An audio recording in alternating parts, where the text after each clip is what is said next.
This exhibition is called Looks Delicious, Exploring Japan's Food Replica Culture, and is probably the first exhibition of its kind looking at Japan's food replicas as food replicas, not as the food that they represent.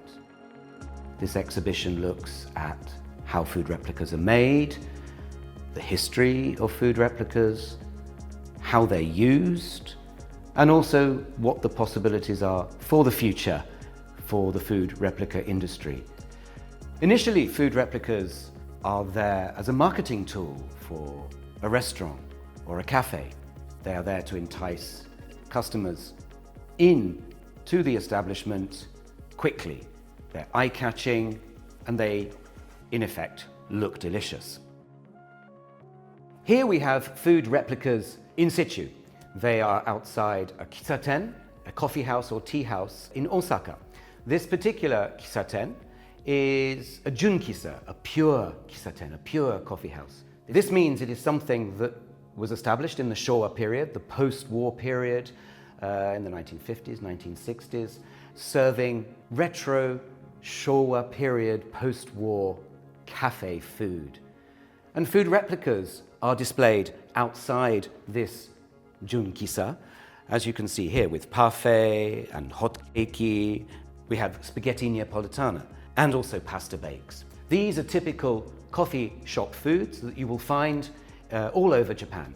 And this exhibition has a particular slant also towards these particular foods, which you may not normally expect to find in Japan. The first food replica that visitors to the exhibition will encounter is this.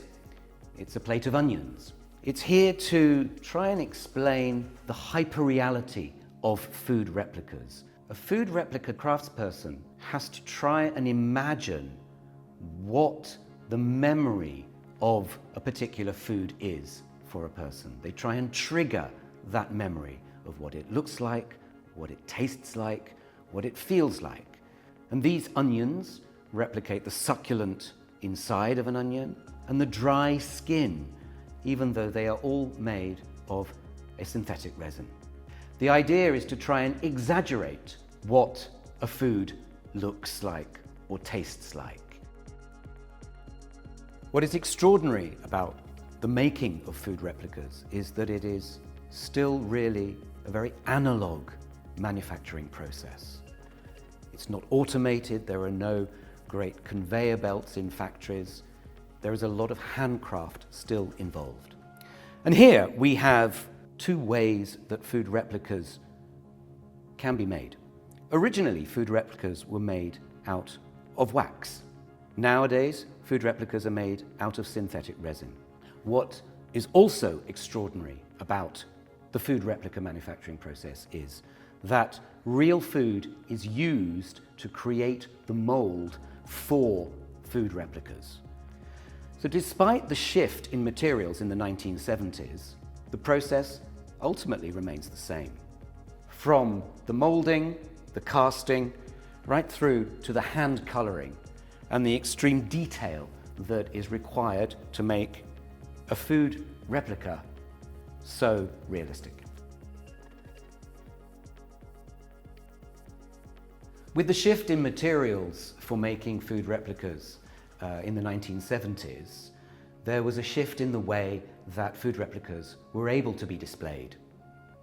Takeuchi Shigeharu is said in 1972 to have come up with the idea of these dynamic displays of food replicas. And here we have spaghetti suspended in midair, being held by a fork. We have udon, noodles, suspended with chopsticks. And here we have katsudon being delivered onto its bed of rice.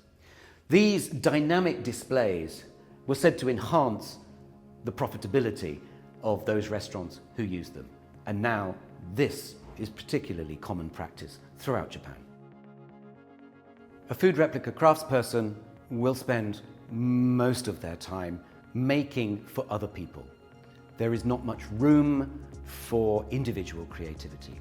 However, the Iwasaki group of food replica manufacturers There are 3 main bases, one in Gujo Hachiman in Gifu, one in Osaka, and one in Tokyo. Every year, they have a competition amongst their company employees to come up with their own take on a food replica. This allows these craftspeople to explore their skill and ingenuity. And here we have some examples from that competition. Here we have a horseshoe crab on a camping trip, having some refreshment. Here we have the ingredients for making gyoza. And here we have a crab as a robot, perhaps. Something that allows the food replica craftspeople to indulge in their own imaginations. The history of food replicas is really only about 100 years old. Food replicas first were used in any great quantity in the 1920s to advertise the food offerings in department store dining halls. The first department store that we have recorded showing these food replicas in any great number is Shirokiya in Nihonbashi in Tokyo. But it was one man, Iwasaki Takizo, from Gujo Hachiman in Gifu Prefecture, who was really the first person to commercialize successfully the manufacture of food replicas. And here we have a replica of the first food replica made by Iwasaki Takizo, which is of an omelette with some tomato sauce, known as the Celebration Omelette. Here we have a map of Japan, and the 47 prefectures of Japan represented with specialities from each of these particular regions. In the north, we have Hokkaido, and in the south, we have Okinawa. Each of the regions or the cities here in Japan are represented by something that they're well known for. For example, Tokyo is known for its edomae sushi. And here we have tofu from Kyoto, or takoyaki, little octopus balls which you find in Osaka. In the very south of Kyushu, we have Kagoshima, and this is represented by kibinago sashimi, the raw fish of the region which can only be found in the warm waters of southern Japan. Each of the prefectures are represented by one particular speciality, except for Hokkaido, where we have 2. We have kaisendon. Hokkaido's famed for its abundant seafood. But we also have ohao, a dish made by the indigenous Ainu people who live in Hokkaido. This map of Japan shows the diversity of Japan's regional cuisine. From the fruits harvested in the warmer southern climes of Japan to the fish and other seafood found in the cold waters of the north. Here we have a selection of food replicas which are used in nutritional education or even in medical science. These particular models show the calorific value of particular elements within a food. Here we have a daily menu for a 3 to 5-year-old. These ingredients make these dishes. Here is Japan's recommended daily intake of vegetables.